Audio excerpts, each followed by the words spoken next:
बिस्मिल्लाहिर्रहमानिर्रहीम, अस्सलाम वालेकुम। मैं असदुल्ला खान हूँ। पाकिस्तान तहरीक इंसाफ की तरफ से कल मुलाकात के लिए जारी होने वाली दो लिस्टें आज सारा दिन मौजूए बहस बनी रहीं। एक लिस्ट सलमान अकरम राजा साहब ने जारी की जिसमें मेरा भी नाम था, और दूसरी लिस्ट बैरिस्टर अली ज़फ़र साहब ने जारी की जिसमें मेरा नाम नहीं था। अब बहुत सारे लोग मुझसे रब्ता कर रहे हैं और पूछ रहे हैं कि अब आपका क्या स्टेटस है, आप कौन सी लिस्ट में हैं और क्या मुलाकात करने वाली लिस्ट में आप शामिल हैं या नहीं, क्या मुलाकात करने के लिए जाएंगे या नहीं। तो ये मेरे लिए भी एक सवाल है। हाँ, मैं मुलाकात के लिए जाऊंगा ज़रूर, क्योंकि बहरहाल ये दोनों ही लिस्टें शायद अदालत को, अडयाला जेल की इंतज़ामिया को दी हों। पहली जो लिस्ट है जो सलमान अकरम राजा साहब ने जारी की, उसमें सुहेल खान आफरीदी साहब, बाबर सलीम सवाती साहब, असद कैसर साहब, जुनेद अकबर साहब, तैमूर खान झगड़ा और मेरा नाम शामिल है, असदुल्ला खान, जर्नलिस्ट, चैनल 92।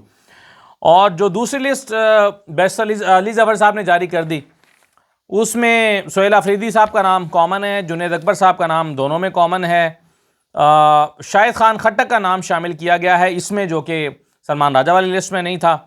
और इसी तरह से सेनेटर ओन अब्बास बप्पी, इनका नाम जो है वो शामिल किया गया है, जो कि सलमान राजा वाली लिस्ट में नहीं है। तैमूर खान झगड़ा का नाम दोनों में है। मेरा नाम शामिल निकाल के ज़र आलम खान MPA जो हैं उनका नाम डाला गया है बैरिस्टर अली ज़फ़र साहब की तरफ से। अब कोऑर्डिनेटर कौन है? अदालत ने दोबारा सलमान राजा साहब को मुकर्रर किया था। मेरा नाम कैसे शामिल हुआ? उसमें कुछ लोगों का ख्याल है कि जी मैंने ये रिक्वेस्ट की हुई थी PTI से और उसके नतीजे में मेरा नाम शामिल किया गया। वैसे तो खैर अगर मैं रिक्वेस्ट भी करता तो ये भी कोई बुरी बात नहीं थी, क्योंकि एज ए जर्नलिस्ट मेरी ये ख्वाहिश है कि मैं इमरान खान से मिलूँ। और एज ए जर्नलिस्ट मेरी ये ख्वाहिश हुआ करती थी, जब शहबाज शरीफ साहब जेल में थे और अदालतों में आते थे तो वहाँ पर मुझे मौका मिलता था, जब शहबाज शरीफ आते थे तो मैं जाता था मुलाकात करने के लिए, क्योंकि दायरे जर्नलिस्ट को मुलाकात करके आपको ख़बर भी मिलती है, हालात व वाक़यात का भी पता चलता है। तो मुझे अगर मैं ख़ुद रिक्वेस्ट भी करता तो भी कोई बुरी बात नहीं थी। लेकिन बहरहाल ये तो यूँ हुआ कि सलमान राजा साहब ने आज मुझे फ़ोन किया और उन्होंने कहा कि आपका नाम शामिल कर दें कि आप इस्लामाबाद में हैं, आप जाना चाहेंगे, क्या आप जा सकते हैं अडयाला, मुलाकात करना चाहेंगे? तो मैंने कहा क्यों नहीं करना चाहूँगा।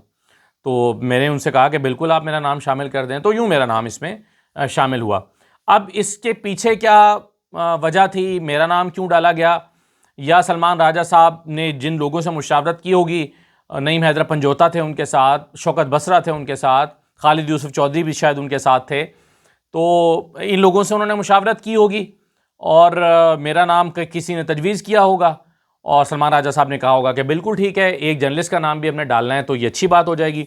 बाकी 5 पॉलिटिशियन हैं उनकी पार्टी के और अगर एक जर्नलिस्ट का नाम भी डालें तो यूँ करके नाम शायद मेरा आया होगा। मुझसे उन्होंने पूछा, मैंने कहा कि बिल्कुल डाल दो, मेरा नाम शामिल हो गया। अली ज़फ़र साहब ने जो लिस्ट मुरतब की, ज़ाहिर है जिनके नाम उन्होंने लिखे शायद अली ज़फ़र साहब ने उनसे पूछा होगा। लेकिन अब अली ज़फ़र साहब और सलमान राजा साहब की राइवलरी का तो हमें पता है ना कि एक दफ़ा ऐसा हुआ था शुरू में कि अली ज़फ़र साहब का नाम लिस्ट में नहीं था और अली ज़फ़र साहब मिलने के लिए चले गए और उनका नाम उनको जाने भी दिया गया। तो जब उनको जाने दिया गया तो सलमान राजा साहब ने इस पर एतराज़ किया, बल्कि सलमान राजा साहब ने बड़ी एक माकूल बात की थी, मुझे याद है। उन्होंने कहा था कि हमें अली ज़फ़र साहब के मिलने पर भी कोई एतराज़ नहीं है, अगली दफ़ा उनका नाम भी शामिल हो जाएगा, लेकिन बहरहाल एक सिस्टम बना है और वो सिस्टम अदालत ने बना के हमें दिया है, तो फिर हमें उस सिस्टम को फॉलो करना चाहिए। उस सिस्टम के मुताबिक जो लिस्ट बनी है उसी लिस्ट को जाना चाहिए, वरना फिर उस लिस्ट को बनाने और इस सिस्टम को डेवलप करने का कोई फ़ायदा ही नहीं है अगर लोगों ने अपने तौर पर मिलना है। तो अली ज़फ़र साहब ने इसका जो है वो जवाब दिया था। उन्होंने कहा था कि भाई मुझे तो जब मौका मिलेगा मैं जाऊँगा। इस तरह की डिबेट उस वक्त हुई थी जब ये पहली दूसरी लिस्ट गई थी, यानी शुरू में जब ये लिस्ट जुमेरात की लिस्ट जाना शुरू हुई थी अदालत से फैसला आने के बाद, तो पहली लिस्ट गई थी या दूसरी लिस्ट गई थी, तो उस वक्त ये कंट्रोवर्सी जो है वो डेवलप हुई थी। अब दोनों ही इस लिस्ट के कोऑर्डिनेटर हैं, लेकिन अगर एक लिस्ट आ गई थी सलमान राजा साहब की तो उसके ऊपर दूसरी लिस्ट अली ज़फ़र साहब को जारी नहीं करना चाहिए थी, क्योंकि उसके नतीजे में हुआ ये कि सारी कंट्रोवर्सी बन गई। बेहतर होता कि दोनों आपस में मुशावरत पहले ही कर लेते, लेकिन बहरहाल पार्टी के ऊपर बहुत तनकीद हुई कि इनके दरमियान तो एक लिस्ट जारी करने पे भी इत्तेफाक राय मौजूद नहीं है।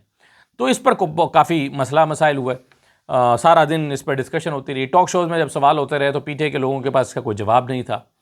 ये कहते पाए गए कि नहीं जी चलें, ना होता तो ज़्यादा अच्छा था। तो इस तरह की कंट्रोवर्सी जो है ये बनी रही। अब ये कुल 9 लोग हैं, 3 लोग जो हैं वो कॉमन है दोनों लिस्टों में, 3 लोग एक लिस्ट में मौजूद हैं और 3 लोग वो हैं जो इसमें नहीं है, दूसरी लिस्ट में। तो ये एक्चुअली ये 6 होने चाहिए, लेकिन 9 लोगों की लिस्ट अब बन गई है। अब पहली बात तो ये है कि मुलाकात होती है या नहीं होती, एक सवाल है, क्योंकि अभी तक तो जुमेरात की मुलाकातें नहीं हो रही। लेकिन अगर होती है मुलाकात तो अब ये अदालत इसका जेल का को ये आपने इख्तियार दे दिया कि चाहे तो वो इस लिस्ट को कबूल करे, चाहे तो उस लिस्ट को कबूल करे, और चाहे तो इन 9 में से अपनी मर्जी के 6 लोग मुंतखब कर ले अगर वो मुलाकात कराना चाहें तो ये एक अजीबोगरीब सी चीज़ डेवलप हो गई है। लेकिन अदालत इसके पास, जेल के पास, इंतज़ामिया के पास, अडयाला इंतज़ामिया के पास ये जवाब भी आ गया है। वो कहें जी 2 लिस्टें आई थी, हम तो कन्फ्यूज़ थे कि किसको मिलवाएं किसका ना मिलवाएं, इसलिए कोई मुलाकात नहीं हुई। तो खैर, मुलाकात ना कराने के लिए उन्हें किसी जवाज़ की ज़रूरत भी नहीं होती। कोई जवाज़ ना भी उनके पास हो तो मुलाकात नहीं करवाते। मैं पहले भी एक मरतबा जा चुका हूँ, 3 घंटे खड़ा रहा और मुलाकात नहीं हुई थी। बार बार मुझे कहा जाता रहा कि थोड़ी देर रुक जाएं, आपकी मुलाकात हो जाएगी, थोड़ी देर रुक जाएं। नहीं, मुलाकात हो जाएगी नहीं कहते थे, थोड़ी देर रुक जाएं, अंदर से जवाब आता है तो आपको बताते हैं, वेट करें, अंदर से जवाब आता है तो बताते हैं। अब कल ये अहम तरीन लोग आए होंगे, ये सोहेल आफरीदी भी होंगे, बाबर स्वाति भी होंगे, असद कैसर भी होंगे, जुनैद अकबर भी होंगे, तैमूर खान झगड़ा भी होंगे, शाहिद खट्टक भी होंगे, और अब्बास भप्पी भी होंगे। ये सारे लोग अडयाला के बाहर मौजूद होंगे। सलमान अकरम राजा खुद भी मौजूद होंगे, शौकत बसरा भी मौजूद होंगे, नईम पंजोता भी मौजूद होंगे। तो ये सारे लोग अडयाला जेल के बाहर मौजूद होंगे। मैं भी जाऊँगा और देखेंगे कि वहाँ क्या होता है और आपको रिपोर्ट भी करेंगे। लेकिन बहरहाल ये बदमज़गी हो गई, ये नहीं होनी चाहिए थी, ये बदमज़गी नहीं होनी चाहिए थी, और 2 लिस्टों का मामला ना होता तो ज़्यादा बेहतर था। दूसरी बात, ये आफ्ताब शेरपाव साहब का नाम कल चला था, मालिक साहब ने खबर दी थी। अब मालिक साहब की खबर को हम हमेशा ही बड़ा वैल्यू करते हैं और कहते हैं कि मालिक साहब ने खबर दिया तो कच्ची खबर तो नहीं होगी। अभी भी मैं कहता हूँ ये डिस्कशन ज़रूर कहीं हुई होगी तो मालिक साहब ने खबर दी होगी। लेकिन आफ्ताब शेरपाव साहब का मौक़िफ़ जो आया है, वो मौक़िफ़ उन्होंने एक सहाफ़ी को, जो सीनियर सहाफ़ी हैं, उनको फ़ोन करके दिया है। उन्हें फ़ोन किया और मेरी बराह रास्त उस सहाफ़ी से बात हुई है जिनको आफ्ताब शेरपाव साहब ने फ़ोन करके बताया। क्या बताया? 2 बातें बताई। एक तो उन्होंने कहा कि मुझसे किसी ने कोई राब्ता नहीं किया। ये जो बात हो रही है कि मेरा नाम कहीं पर चला है, तो मुझसे तो किसी ने कोई राब्ता ही नहीं किया। यानी अगर नून लीग ने कहीं ये डिस्कस किया है या पीपल्स पार्टी ने आपस में डिस्कस किया है, तो अगर ये डिस्कशन हुई है तो आफ्ताब शेरपाव का नाम, या आफ्ताब शेरपाव से मुशावरत के बगैर डिस्कशन हुई है कि आफ्ताब शेरपाव को बना दिया जाए। लेकिन ये कैसे मुमकिन है कि आफ्ताब शेरपाव से किसी ने पूछा भी ना हो और आपस में डिस्कशन शुरू कर दें? और अगर ऐसा हुआ है तो फिर तो बड़ी अजीबोगरीब बात है कि आफ्ताब शेरपाव से पूछा तक नहीं और उनका नाम चल रहा है आपस में मुशावरत में, डिस्कशन में, कि जी इन्हें गवर्नर बना दिया जाए। दूसरा पहलू इसका यह है, दूसरी बात यह है, दूसरे पहलू पर तो बाद में आता हूं। दूसरी बात जो आफ्ताब शेरपाव साहब ने उस सहाफ़ी को कही, उन्होंने कहा कि भाई मैं क्यों इस वक्त एक बेइख्तियार गवर्नर बनना पसंद करूंगा, और एक ऐसे मौके पर कि जो इंतहाई कंट्रोवर्शियल हो। मैंने आमरीतों के खिलाफ जेल काटी है, मैंने एक उसूली सियासत की है, मैं एक अपने मौक़िफ़ से कभी पीछे नहीं हटा, जर्नैलों के खिलाफ खड़ा रहा हूँ, मार्शल लॉज के खिलाफ खड़ा रहा हूँ, जेलें काटता रहा हूँ, 5-6 साल जेल काटी है। तो मैं क्यों अब ये तोहमत अपने सर लूंगा? तो मैं इस ऑप्शन को कंसिडर ही नहीं करूंगा। अगर मुझसे राब्ता, अव्वल तो मुझसे राब्ता किया नहीं गया, लेकिन मुझसे राब्ता किया भी जाएगा तो मैं साफ इनकार कर दूंगा, मैं इसका हिस्सा नहीं बनूंगा। ये आफ्ताब शेरपाव साहब ने कहा। लेकिन अब ये उन्होंने जिस सहाफ़ी को बताया, उन सहाफ़ी से मेरी भी बातचीत हुई है, तो उससे अंदाज़ा होता है कि ये जो आफ्ताब शेरपाव साहब है, उनका मौक़िफ़ इस पर बड़ा वाज़ेह और क्लियर है। दूसरी बात यह है कि जो लोग सोच रहे हैं आफ्ताब शेरपाव का नाम और उनसे मुशावरत के बगैर सोच रहे हैं, वो आखिर क्या हासिल करना चाहते हैं आफ्ताब शेरपाव का नाम देके? इस वक्त आफ्ताब शेरपाव साहब, उनकी उम्र बड़ी ज़ाहिर है, एक मुतहरिक उम्र उन्होंने सियासी तौर पर गुजारी है, लेकिन इस वक्त तक वो पाकिस्तान की सियासत में इरेलेवेंट हो चुके। उनके साथ अपने हल्के के लोगों ने उनको वोट नहीं दिया। आफ्ताब शेरपाव जो हैं, उनका कोई धड़ा नहीं है एज सच के जिसमें पठानों का धड़ा हो, जिसमें वो कहें कि जी वो अपना रोल प्ले कर सकते हैं। उनका इस तरह से एक्टिव रिलेशनशिप नहीं है तालिबान या उनके ग्रुप्स के साथ। एक ज़माने में रहा है, वो समझते रहे हैं सारे इशू को, लेकिन आजकल उनका कोई एक्टिव धड़ा नहीं है। वो अपना अफ़गानिस्तान की सिचुएशन में भी रोल प्ले नहीं कर सकते। वो सियासी जमातों के दरमियान जो फासला है उसको ख़त्म करने में भी किरदार अदा नहीं कर सकते। वो पाकिस्तान तहरीक इंसाफ जिसके पास सूबे का मैंडेट मौजूद है, उसका इस्टेब्लिशमेंट से तनाव कम करने के लिए भी इस वक्त कोई मुतहरिक किरदार अदा करते नज़र नहीं आते। तो आफ्ताब शेरपाओ को किस मकसद के तहत लाया जाएगा, क्या हासिल करने के लिए लाया जाएगा, वो क्या परफॉर्म कर सकते हैं, वो क्या खदमत कर सकते हैं इस सिस्टम की। तो उनका नाम जिन लोगों ने जो ज़ेर गौर अगर लाए भी, तो वो क्या सोच कर लाए, क्या हासिल करने के लिए लाए। तो इसलिए ये पूरी मनते की अजीब व गरीब सी मालूम होती है और समझ नहीं आता कि क्या हो रहा है।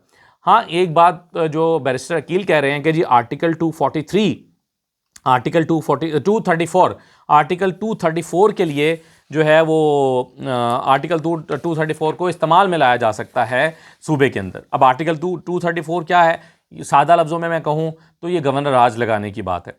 लेकिन अब ये गवर्नर राज 234 में पढ़ देता हूँ, कहता है कि अगर सदर किसी सूबे के गवर्नर की तरफ से कोई रिपोर्ट मौसूल होने पर मुतमईन हो जाए कि ऐसी सूरत हाल पैदा हो गई है जिसमें सूबे की हुकूमत दस्तूर के अहकाम के मुताबिक नहीं चलाई जा सकती, तो सदर को इख्तियार होगा, या यानी अगर सदर किसी सूबे के गवर्नर की तरफ से उसको रिपोर्ट आ जाए कि भाई अब ये नहीं चलाया जा सकता सूबा, दस्तूर के अहकाम के मुताबिक ये हुकूमत नहीं चलाई जा सकती, और सदर इस पर मुतमईन हो जाए, या फिर क्या हो कि हर ईवान से अलहदा कोई करारदाद मंजूर हो जाए, यानी कौमी असम्बली से भी मंजूर हो जाए, सेनेट से भी मंजूर हो जाए, तो सदर के लिए लाजिम होगा कि ऐलान के जरिए इस सूबे की हुकूमत के कुल या बाज़ कारहाय मनसबी और ऐसे कुल या बाज़ इख्तियारात जो सूबाई असम्बली के अलावा सूबे के किसी बाइख्तियार इदारे या हैयत मजाज को हासिल हों या जिनको वो इस्तेमाल कर सकते हो, खुद संभाल ले, यानी गवर्नर राज लगा दे, या सूबे के गवर्नर को हिदायत दे के वो सदर की जानिब से उन्हें संभाले, यानी सदर इख्तियारात खुद संभाल ले या गवर्नर को इख्तियारात दे दे। तो ये है आर्टिकल 234 जिसकी बैरिस्टर अकील बात कर रहे हैं कि इस आर्टिकल 234 को इस्तेमाल में लाना चाहिए, क्योंकि सूबा जो है वो काम नहीं कर रहा। सूबे ने अपनी अभी तक काबीना तश्कील नहीं दी, सूबे ने चूँकि काबीना तश्कील नहीं दी, सूबा काम नहीं कर रहा, तो इसलिए जो है वो इसकी कोई ज़रूरत नहीं है कि इसको चलने दिया जाए, बल्कि वो लगा दिया जाए, माशाल्लाह कह रहा हूँ, गवर्नर राज लगा दिया जाए। तो ये 234 कहता है। तो अब इसको इस्तेमाल में लाया जाता है, इसके लिए पीपल्स पार्टी क्या तैयार है, तो अभी तक तो पीपल्स पार्टी इसके लिए फ़िलहाल तैयार दिखाई नहीं देती, लेकिन और मौजूदा हालात में मुझे इसके इम्कानात भी दिखाई नहीं देते। ये तो उस सूरत में हो सकता है कि कोई बहुत तसादुम हो जाए, सोहेल आफरीदी सड़कों पर निकल आएँ, हालात ख़राब हो जाएं, चीज़ें कंट्रोल से बाहर हो जाएं, हालात इतने कशीदा हों कि फिर उसको जवाज़ बनाकर गवर्नर राज लगा दिया जाए। लेकिन उसके बाद भी जो आग लगेगी, सूबे के पास एक मैंडेट है। आग लगने से मेरी मुराद ये है कि लोगों के जज्बात हैं, मैं ये नहीं कह रहा कि फ़िज़िकली आग लग जाएगी, इसका मतलब यह है कि लोग फिर भड़के हुए हैं, उनके अपने जज्बात का इजहार होगा, तो वो फिर एक ऐसी कशीदा सूरत हाल हो जाएगी जो संभालना आसान नहीं होगा। तो मुझे ये सारी चीज़ें वायबल नहीं लगती जो मुख्तलिफ ऑप्शन डिस्कस कर रही हैं, आफ्ताब शेरपाओ, गवर्नर राज का लगाना और ये तमाम चीज़ें, मुझे तो ये वायबल ज़्यादा नहीं लगती। आखिरी बात जो मैं करना चाह रहा था वो ये कि ख्वाजा आसिफ साहब ने जो मुज़ाकरात की नाकामी के बाद स्टेटमेंट दी है, वो स्टेटमेंट जो है वो बड़ी ऐसी है कि जिसके यानी जब आपके मुज़ाकरात नाकाम होते हैं तो आप कोशिश करते हैं कि एक और राउंड हो जाए और लोगों को शामिल करें, एक और कोशिश करें। ये नहीं करते कि ऐसा दरवाज़ा ही बंद कर दें और कहें कि जी अब तो चूँकि आहूनते फिर लड़ाई करनी है।